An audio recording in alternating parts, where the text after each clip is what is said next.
All right. Good afternoon, everyone. Welcome to our bi-weekly Viceroy Sizer seminar. This is our fifth seminar in this fall semester, and it will be our last one because the finals are quickly approaching. Today, I've got a great pleasure to have Jaime Royas being our speaker. Jaime has accepted our invitation the first time we invited him, and is going to be talking in a topic that we haven't had a chance to cover in the Viceroy Sizer program. It will be around combating fraud. Jaime has extensive experience. He was a former CIO, and he has worked in a variety of industries with global customers regarding their digital strategies, digital business transformation in the area of fraud and identity. And he has also worked in a number of places. Currently, he's with Experian, but he has also, from what I have read, been in a number of companies, big and small, internationally. Some of them have got some cool names. I'm just going to mention a few of them. So, in addition to Experian, has worked for Nexis Risk Solutions is one of them. He has worked for Oracle, Chile, Compra, and Falabella. These are just a few of the places he has worked on. What he will be talking about today is about creating physical and digital identity strategy to combat fraud. And this will be for 50 minutes. There will be some time, I hope Jaime will leave towards the end for discussions. But if you have questions while the presentation goes on, please put them on the chat. James and I will monitor and ask at the end. And at the very end of the seminar, there will also be a chance for you to give feedback. So make sure to stay around students for that and provide your feedback. So without any further ado, Jaime, the floor is yours. Thank you again for speaking with us, taking the time to speak with us today. Yeah, thank you. I appreciate that. So, okay, let me jump into my first slide. So the topic we're gonna cover today in the agenda is gonna a little more about the market challenge, talking about the fraud identity use cases as appropriate to understand what the use cases.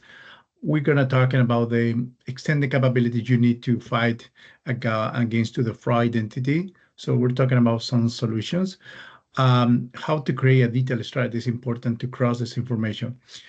I'm going to start with one of the important messaging here. So in fraud identity and identification, you see a lot of concepts. You're talking about real-time decision, a transaction screening, fraud strategy, compliant risk and mitigation, strong device fingerprinting, machine learning, adaptive analytics. So there's so much words in this slide.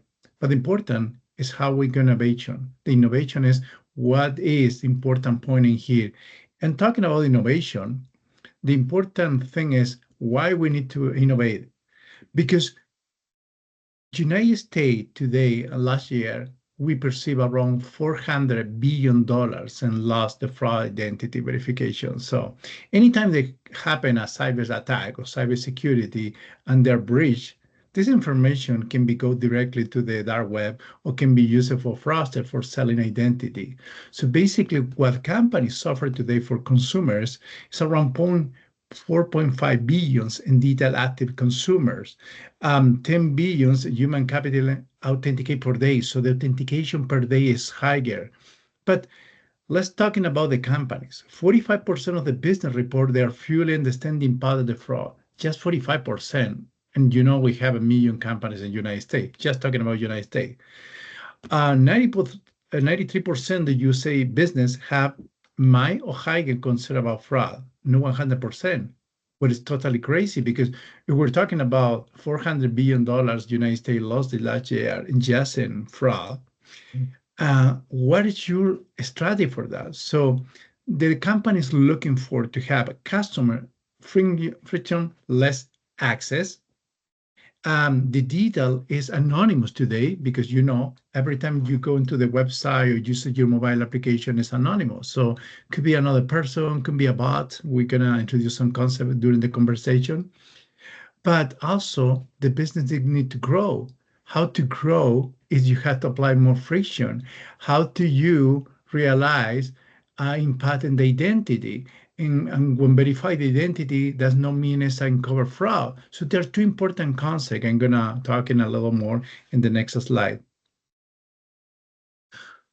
So currently, when we control fraud losses in account opening, what's account opening? Account opening is when you go to the website or your mobile application and you open an account. For every reason, I want to join to the company for asking for a credit card. I'm going to join to the company because I'm going to push something, because I want to be part of the membership of something, or because I was subscribed on service. So in here, the most important challenge in this part is how do you identify the identity was stolen? So we're talking about identity theft, fraud, or the identity was stolen and manipulate identities. So you can create two things. You can manipulate the identity, or you just basically create completely new identity. So that's a synthetic. So you use a PI element. What's PI element? PI element means I'm going to modify the name, the address, the phone, the social security number. So all the combination of the identity can be manipulated or use a totally different elements, the identity, and create a new identity. That's a synthetic. The second important problem for the market is to talking about how defense against account takeover. Account takeover is very related with login accounts. So when you log in, after you create the account, you use a name and password. You need to log in certain applications, certain browsers, certain website. So basically, but for us to know, some company more focus on account opening, some company focus on both. But the question is in account takeover is, are you cover all your channels and branches in call center, website, and mobile application, or just few? Talking about the third box in the below in the left side, so reduce the customer impact and positive identification. So basically, when is appropriate to doing less friction, more choices, passive approaches than just doing one-time password, OTP, or generate a call, or asking questions to the customer in different channels, or just asking different document verification and selfies. So there are a couple of things they can apply, but let me talking about that in the part of the conversation, because there are so many stuff you can do it or not doing, and depend the channel, depend the population, and depend the product and the companies. About reputation risk, the number box, the four box in there is talking about the regulation of the compliance. So for many years, the industry was talking just separate branches, talking about identification and fraud, and the other part talking about anti-money laundering compliance. A couple of years ago, the industry realized both things very attached, because some people can be used this identification for pursuit to move money from one country to another, can use it for a damage organization, can use it for basically like a mule fraud, basically move money from the one account to another. So there are so many things in there. So the avoid reputation risk is one of the important things also related with this. Let's talk about the fraud identity use cases. So what we have in here, and this is like very simple slide. So we're talking about industry, gaming, governments, healthcare, insurance, lending, media, payments, travel, banking, e-commerce. But in the middle, you see different use cases. So when we're talking about account takeover in the top is ATO, basic account takeover is related with login when somebody login. Somebody say, oh, my user case is a login, but account takeover, somebody is told you credential, can login.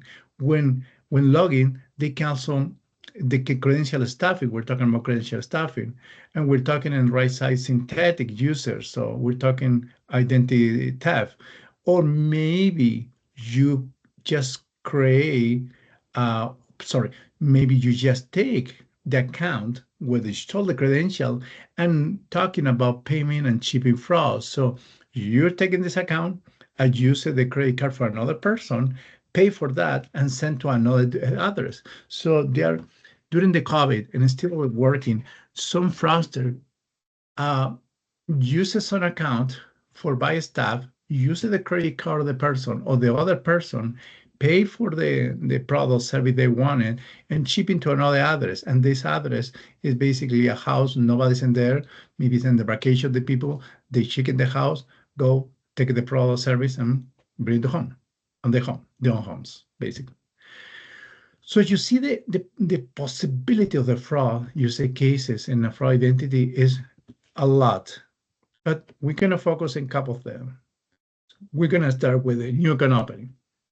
So this is a very high diagram and boxes. And basically, we're going to combine some ideas about some solutions and concept. And we're talking about how do you consume this. Basically, when we're talking a new account opening is when you fill the form and just say, hey, I want my name, my first name, and address phone, you just have some information. You just share it with an API, usually, with your backend, and the backend call the solution or the company gonna pursue and verify. We call risk assessment. The risk assessment is to explore. If we're talking about the box below, we're talking about the identification. So we're gonna see the consumer applicant as an individual. So all the P elements look good and they're matched or not matched. And then we're talking about the part at the top. On the top, the part at the top, we're talking about fraud.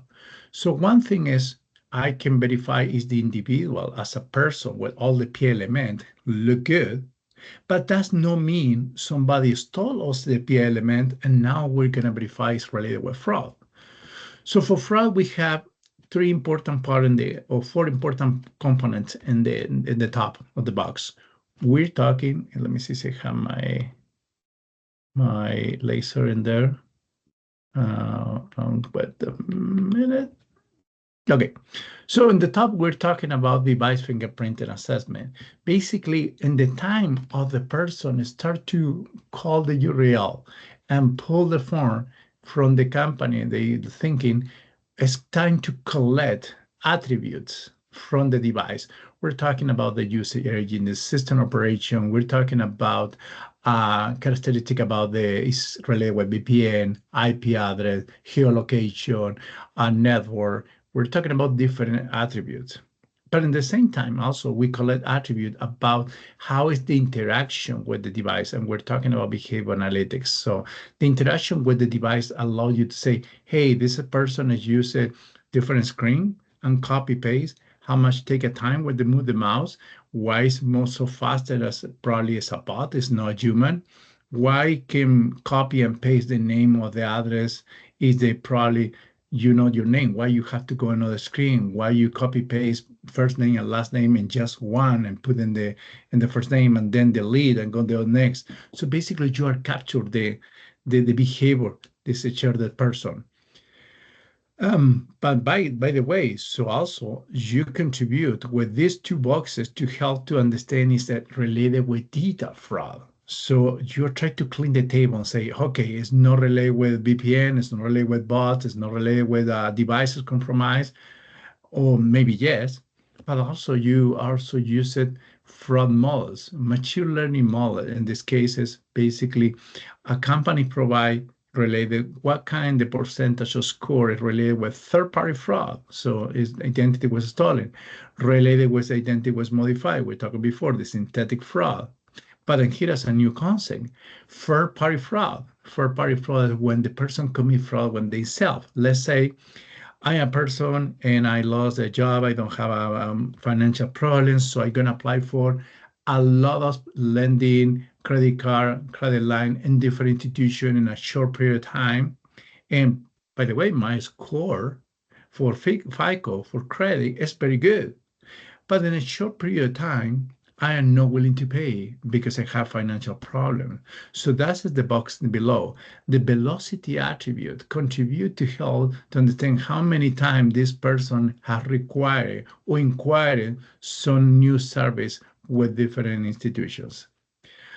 On top of that, we can verify also for is the phone associated with the person is really so checking in real time with the MNO, so the carriers, check it with the operation of the network, the carrier is the phone is stolen, is really the phone is and have the person in front of them is have any problems, or somebody altered the phone, or somebody duplicated the SIM card, or maybe this phone is not really the person where they use it. We can verify also the idea of verify the email, since there are some problems. The email was created, the domain was created a few days ago. The email was have a compromised one of fraud. So the idea is have one package in with all this content and make the decision if the identity was verified, if the identity what is scored for fraud, for physical fraud, and the attribute, and then you can apply friction. So as you see in this moment, you don't have to apply friction if you just verify many steps before. Even that, because there are costs associated with that, but also they're balanced in you apply more friction to the clients. And let's say you apply the verification, that means you are going to send to link the phone is already verified.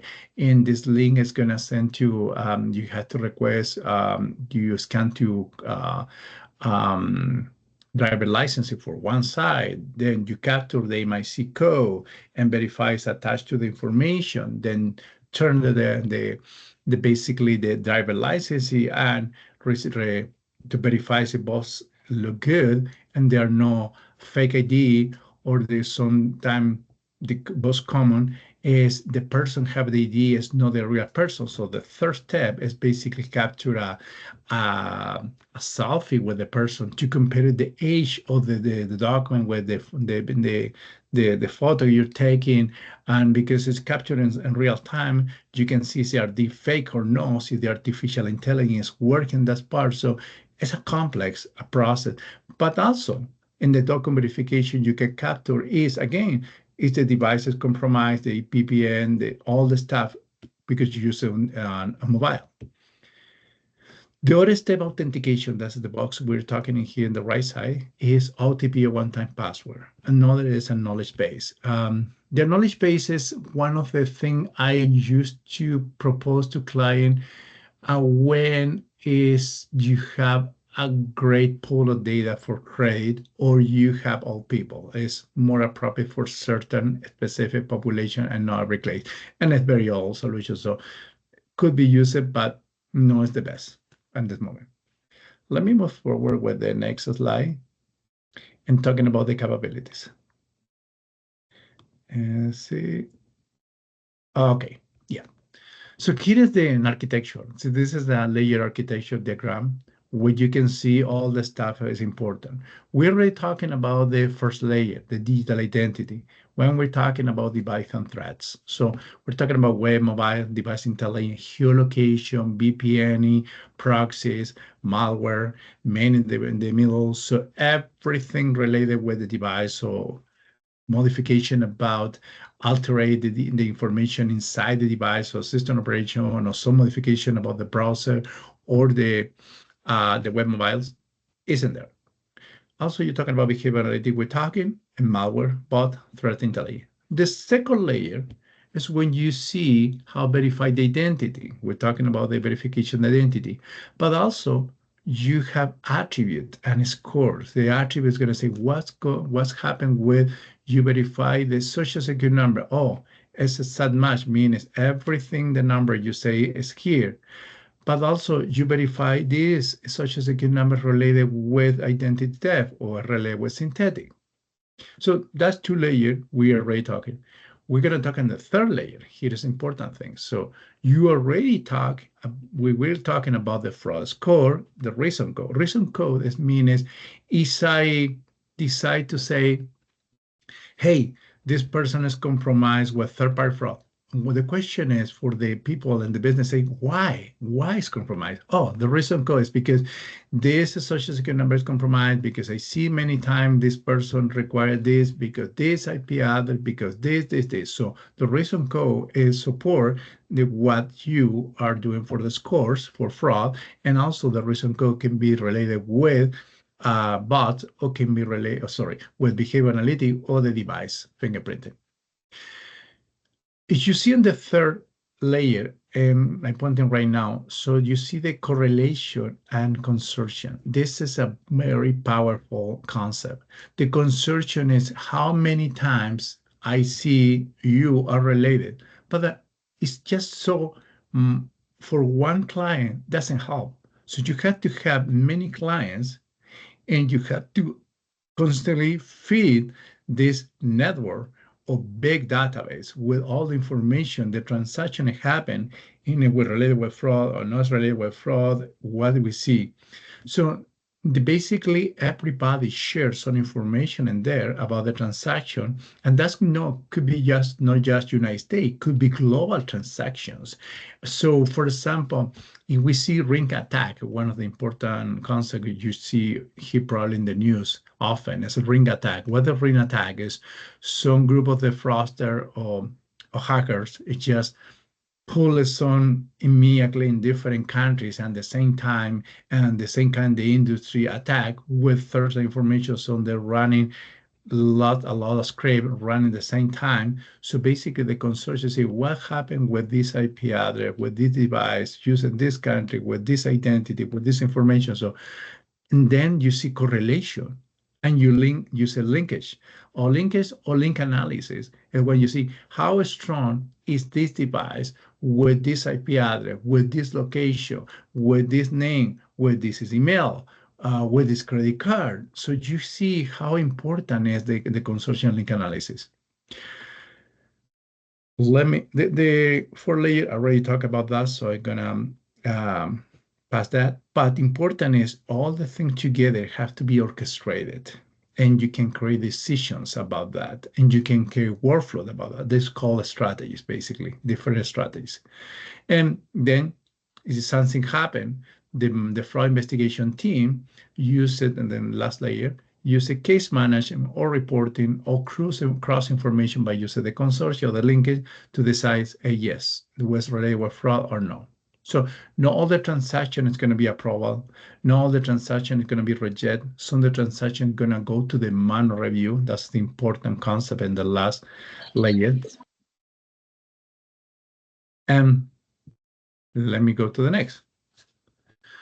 So we're already talking about physical identity. So we're talking about consumer, the P element, name, address you see in there, date of birth, social security number, email, and phone.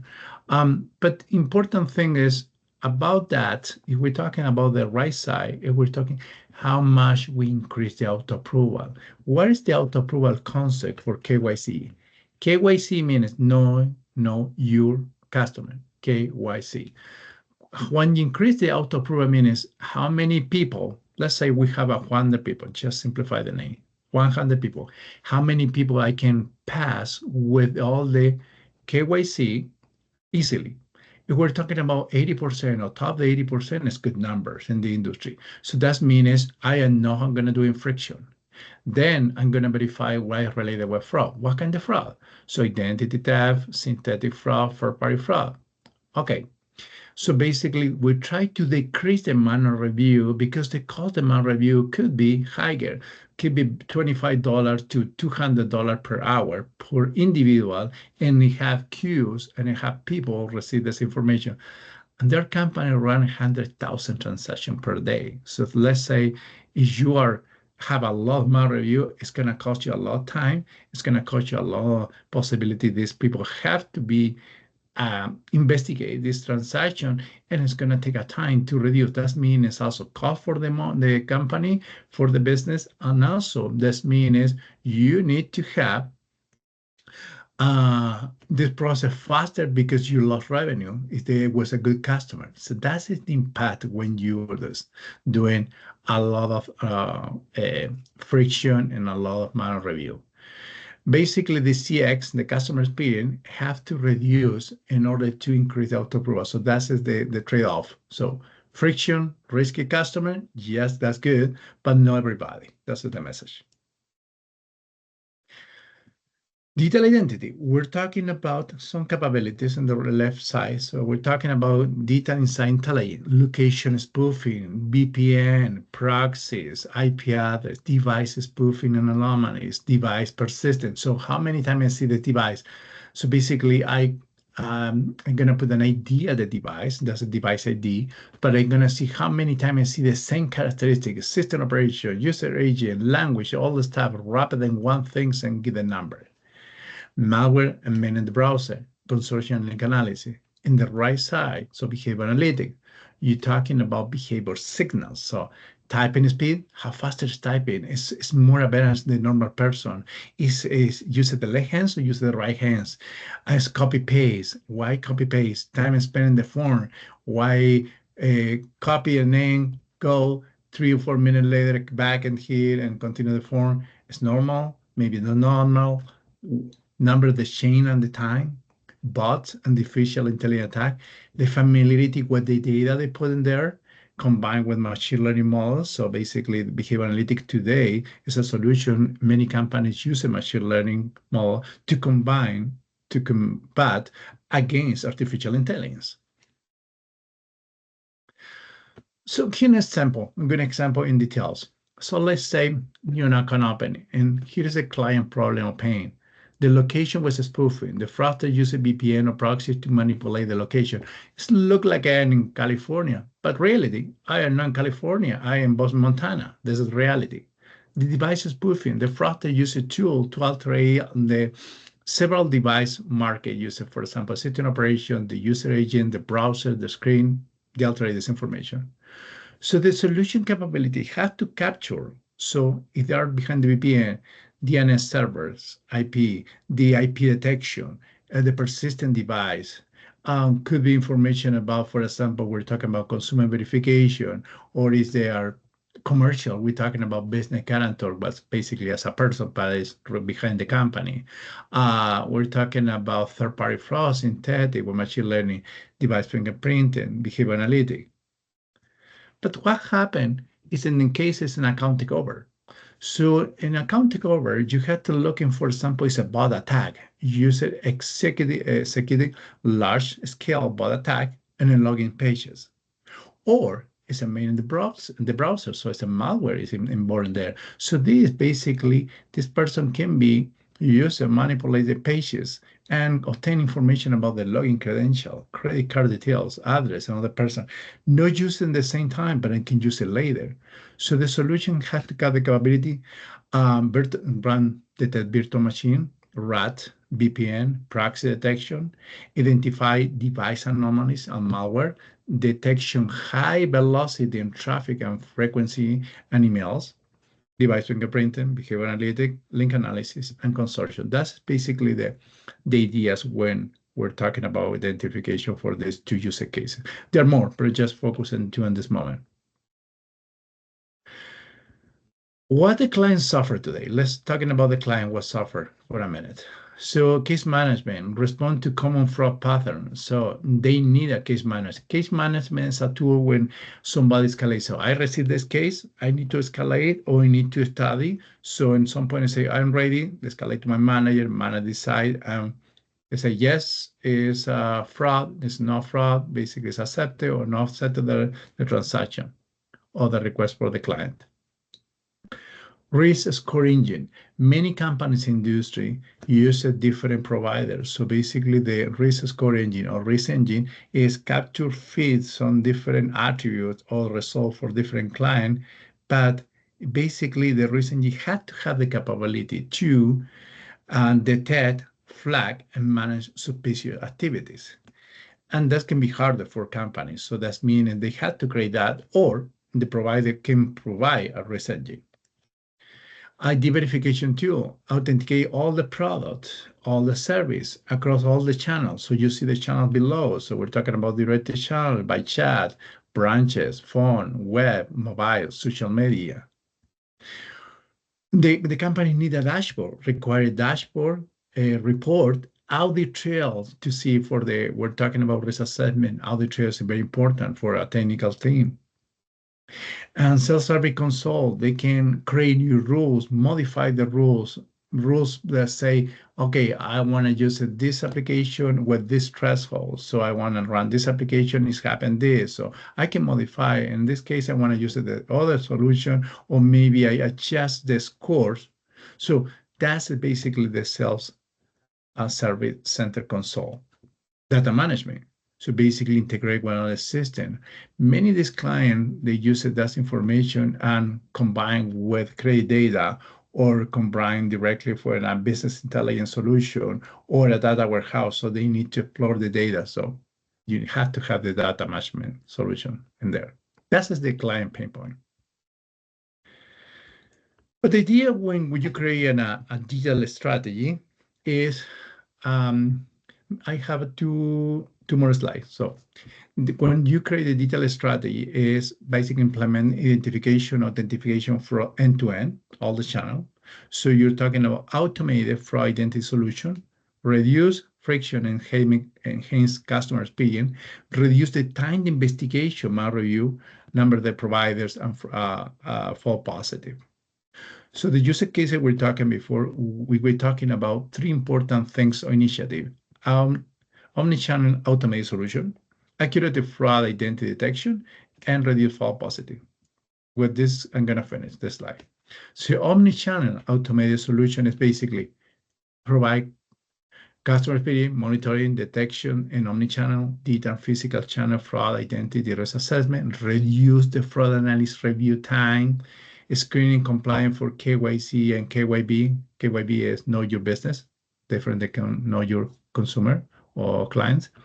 The risk location. So for example, the many companies that are regulated cannot do business with North Korea or with Russia because they are in part of the location they cannot do it. So you have to capture this in IP address. And decision is basically over result, attribute, reason code, and scores.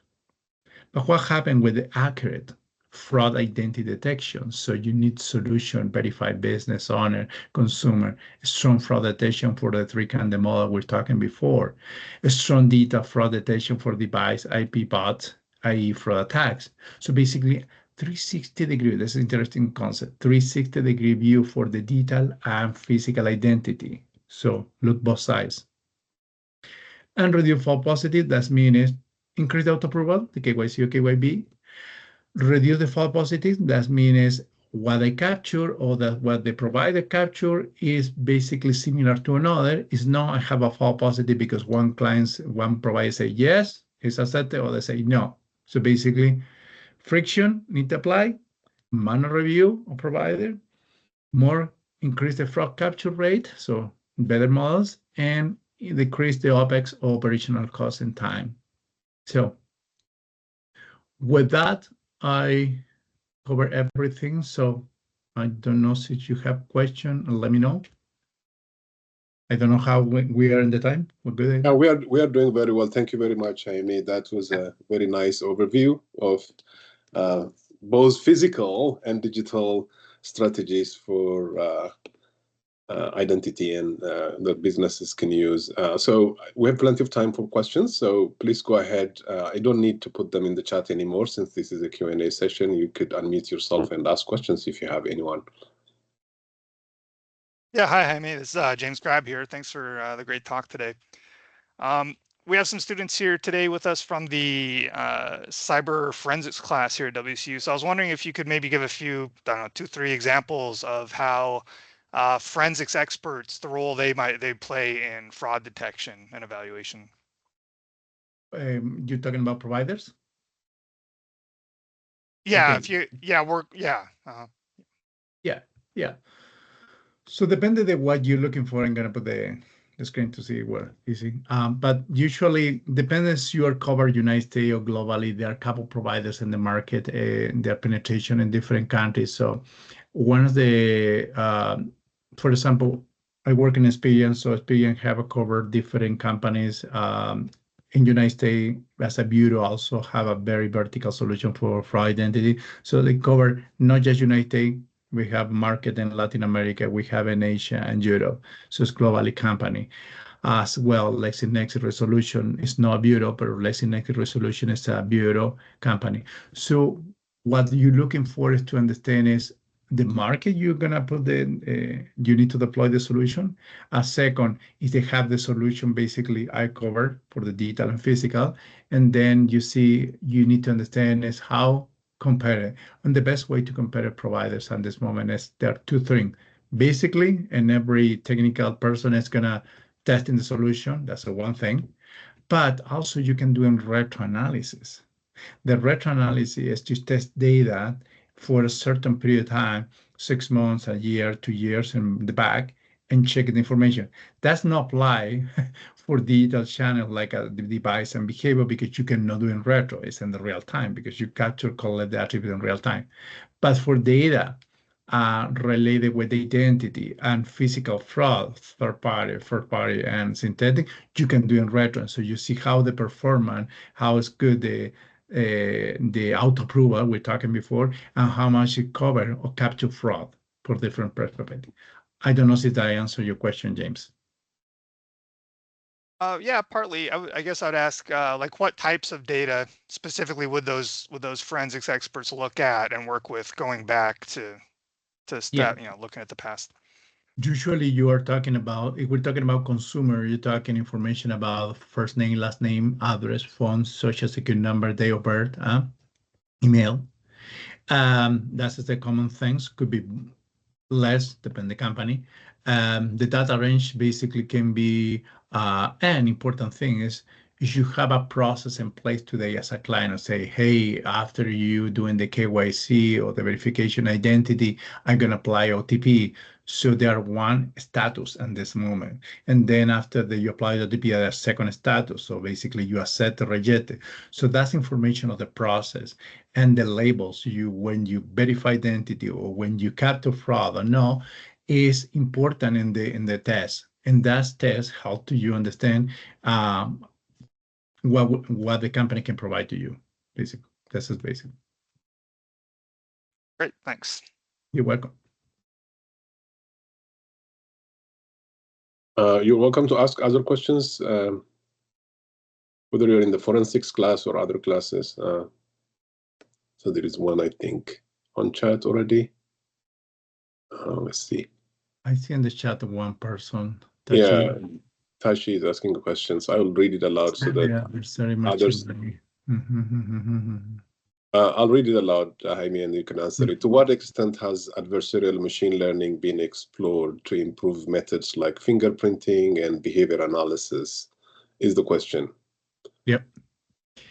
It is very good question. So machine learning is involved in that. So for, let's start with behavior analytics. Behavior analytics, today we're dealing with bot generation number 4. So the bot generation number 4 is full artificial intelligence. So in order to fight with artificial intelligence, you have to have artificial intelligence. That means you have to create front models, and you have to have data science team to perform a better model, improve your model day by year, even the generation of the bot modify, or there's some new characteristic or feature, you need to modify, improve your model. That's one thing.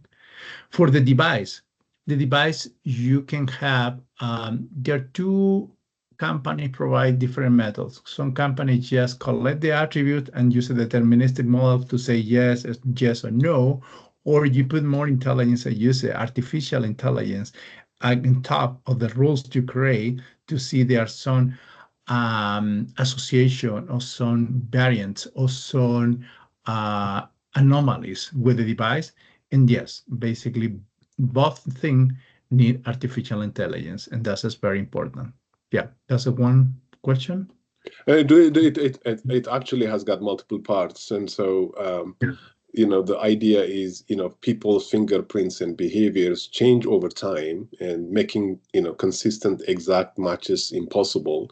And so how might an adversary exploit this probabilistic landscape? So it goes a little deeper than general use of AI, especially when adversarial machine learning is used. So what potential benefits and challenges do you see with adversarial learning in this area, if any? You might not have encountered in what you did, Jaime, but if you can comment on this, that would be great.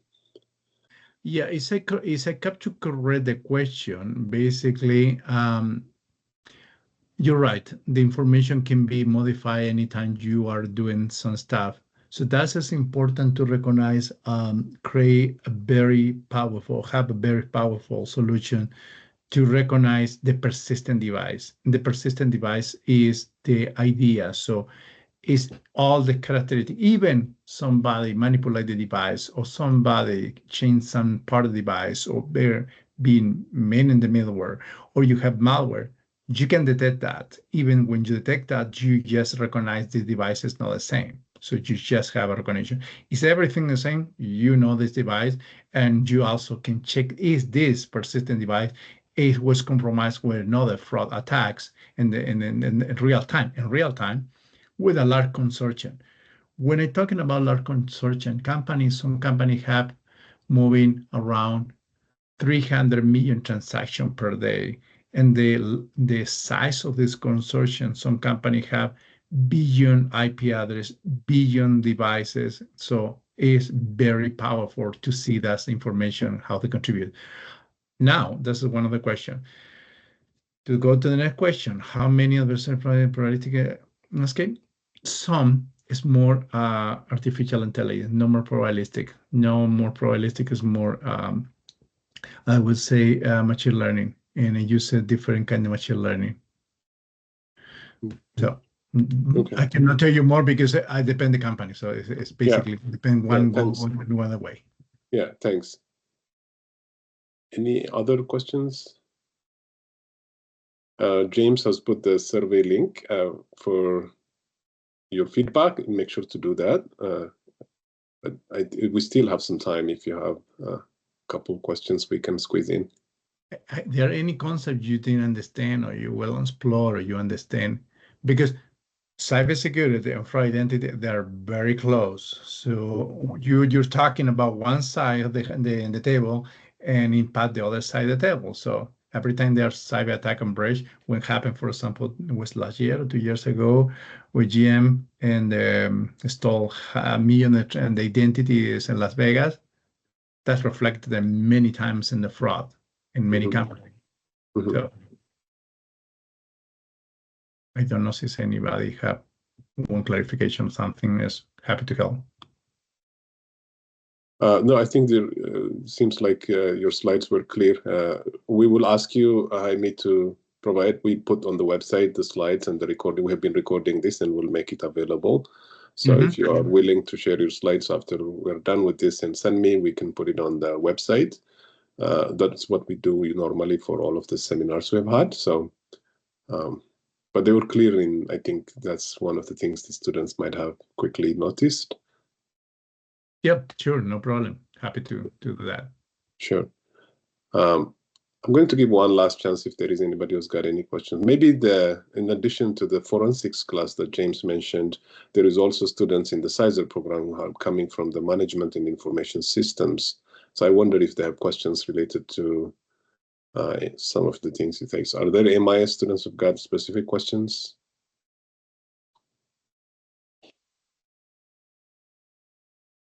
What I can tell you for the people in the last you mentioned is basically this is one of the topic very hot today, and they need a lot of people specialize in this. Together with data science, artificial intelligence today, this is a hot topic today, and a lot of specialization, a lot of people invest in that as a sales, as a pre-sales, as a technical, as a basically you need an organization completely focused on that. You cannot launch a company, or you cannot pursue a company, or you can be part of the company today if you are not talking about fraud identity. It's in every company, every vertical, and every country today. So it's just reinforced idea, basically. Yeah, true.